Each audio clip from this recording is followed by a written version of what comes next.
Hi hello అందరికీ నమస్కారం. Welcome to our channel. నేను ఆదిత్య. వైఎస్ఆర్సీపీ గత 5 ఏళ్ల పాలనలో ఉన్నప్పుడు 3 రాజధానులంటూ తీసుకొచ్చినటువంటి అంశం గురించి మనం 5 ఏళ్లుగా వింటూనే ఉన్నాం. ఇప్పుడు అధికారం కోల్పోయిన తర్వాత ఇటీవలే ఎమ్మెల్సీగా ఎన్నికైనటువంటి బొత్స సత్యనారాయణ అనూహ్యంగా ఇదే రాజధానులకు సంబంధించిన అంశం మరోసారి తెర మీదకి తీసుకురావడం జరిగింది. మేము అధికారంలో ఉన్నా లేకపోయినా 3 రాజధానుల అంశానికే కట్టుబడి ఉంటామని చెప్పి ఆయన స్పష్టం చేయడం జరిగింది. మరి ఈ అంశాన్ని ఎలా చూడొచ్చు అనే కోణంలో డిస్కస్ చేయడానికి ప్రస్తుతానికి మనతో పాటు ఉన్నారు ప్రముఖ సీనియర్ జర్నలిస్ట్ డివిఎస్ గారు. సో సార్ అడిగి తెలుసుకున్నారు. సార్ నమస్కారం సార్. నమస్తే.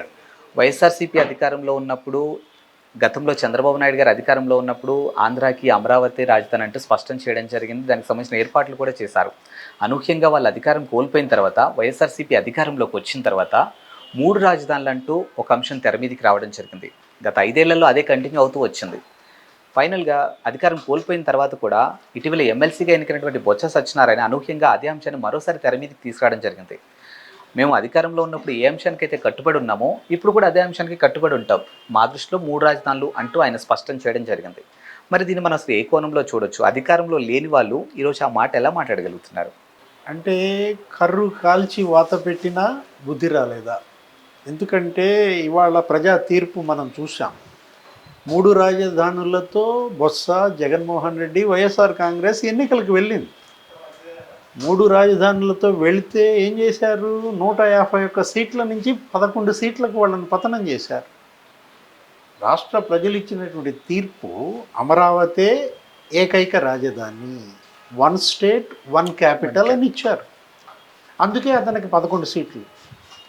ఏది 1 స్టేట్ 1 క్యాపిటల్ అని ప్రజలు ఇచ్చిన తీర్పే అతని 11 సీట్లు. అక్కడ 2 కలిసింది కదా, 1-1 అన్నమాట.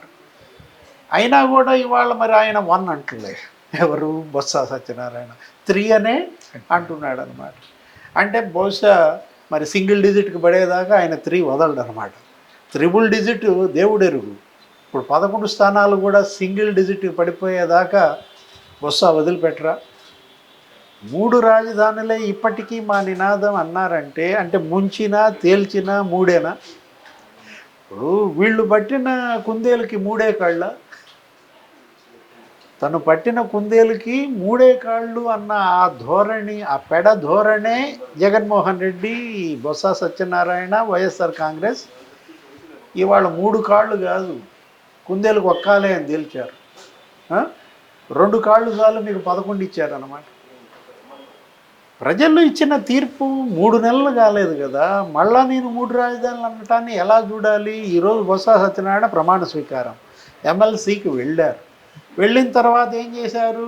లేళ్లప్పిరెడ్డి మీరు సీనియర్ కాబట్టి మరి బొత్స సత్యనారాయణకే అక్కడ ప్రతిపక్ష నాయకుడు హోదా ఇవ్వండి, నాకు వద్దు, క్యాబినెట్ ర్యాంక్ ఆయనకే ఉండాలన్నట్టుగా త్యాగం చేసినట్టు మనం విన్నాం. అంటే బొత్స సత్యనారాయణకి ఎమ్మెల్సీ ఇవ్వటం వెనక కుట్ర ఇదా? బొత్స సత్యనారాయణ ఎమ్మెల్సీ అయిన తర్వాత శాసన మండలి ప్రధాన ప్రతిపక్ష నేతగా క్యాబినెట్ హోదాలో రేపు చేయబోయే యుద్ధం మళ్ళా 3 రాజధానులేనా? జగన్మోహన్ రెడ్డి ఏం చేస్తున్నాడు అర్థం కావట్లేదు.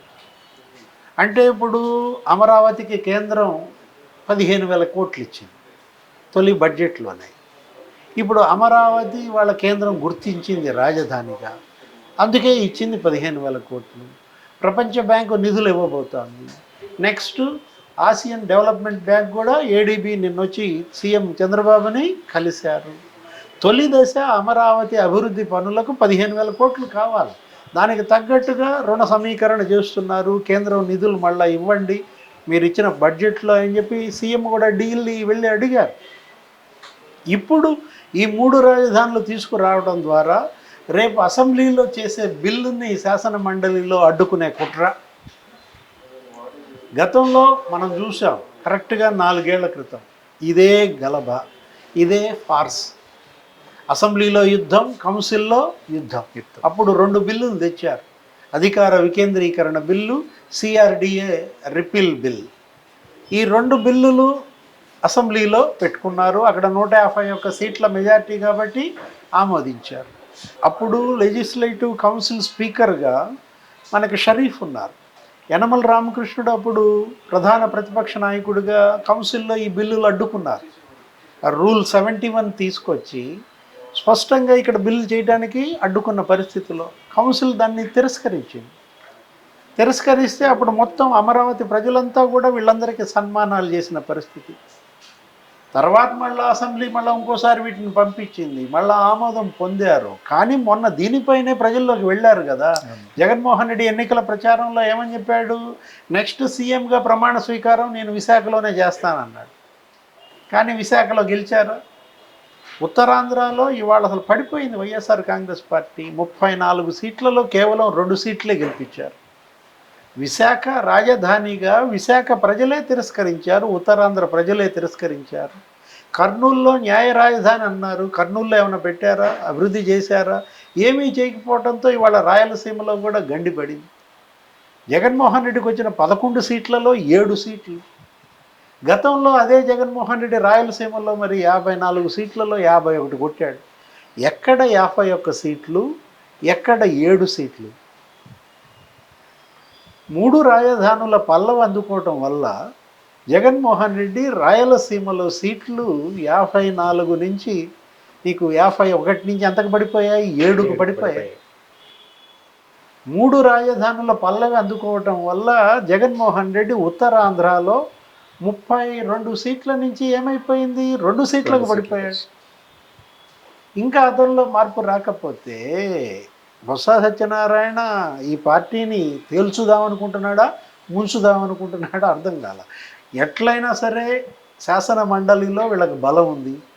ఏంటి ఇప్పుడు శాసన మండలిలో మరి 38 స్థానాలు ఉన్న నేపథ్యంలో ఇప్పుడు దానికి ఈయన నాయకత్వం వెళుతున్న దీంట్లో రేపు శాసనసభలో అమరావతి బిల్లులు ఆమోదం పొందినవి ఇక్కడ అడ్డుకోవాలన్న కుట్ర కనపడుతుంది. ప్రజలు ఇది కాదు కోరుకుంటుంది. ప్రజా తీర్పును గౌరవించాల్సిన బాధ్యత జగన్మోహన్ రెడ్డి పైన, వైఎస్ఆర్ కాంగ్రెస్ పార్టీ పైన ఉందన్నమాట. అదే జరిగితే ఏమవుద్ది, ఇప్పుడు శాసన మండలి వైఎస్ఆర్ కాంగ్రెస్ పార్టీ పక్షం కూడా నిట్ట నిలువున చీలిపోయే ప్రమాదం ఉంది. బొత్స సత్యనారాయణకి మీరు క్యాబినెట్ ర్యాంక్ ఇవ్వండి, మీ పార్టీని నిలబెట్టుకోండి, కానీ కౌన్సిల్లో వైసీపీ చీలిపోయే పరిస్థితి తెచ్చుకోబాకండి. ఇప్పటికే ఎమ్మెల్సీలు అనేక మంది తెలుగుదేశంతో టచ్లో ఉన్నారని, ఓ 10-15 మంది లోకేష్ బాబుతో మాట్లాడుతున్నారని, చంద్రబాబుతో మాట్లాడుతున్నారని మనం కూడా చూసాం. డిప్యూటీ చైర్మన్ కావచ్చు, ఆ ముస్లిం ఎమ్మెల్సీలు కావచ్చు, అటు ఫరూక్తో కలిశారు, లోకేష్తో కలిశారు. అసలు ఉన్న వైసీపీ ఎమ్మెల్సీల్లో సగం మంది తెలుగుదేశం నుంచి వచ్చిన వాళ్ళే.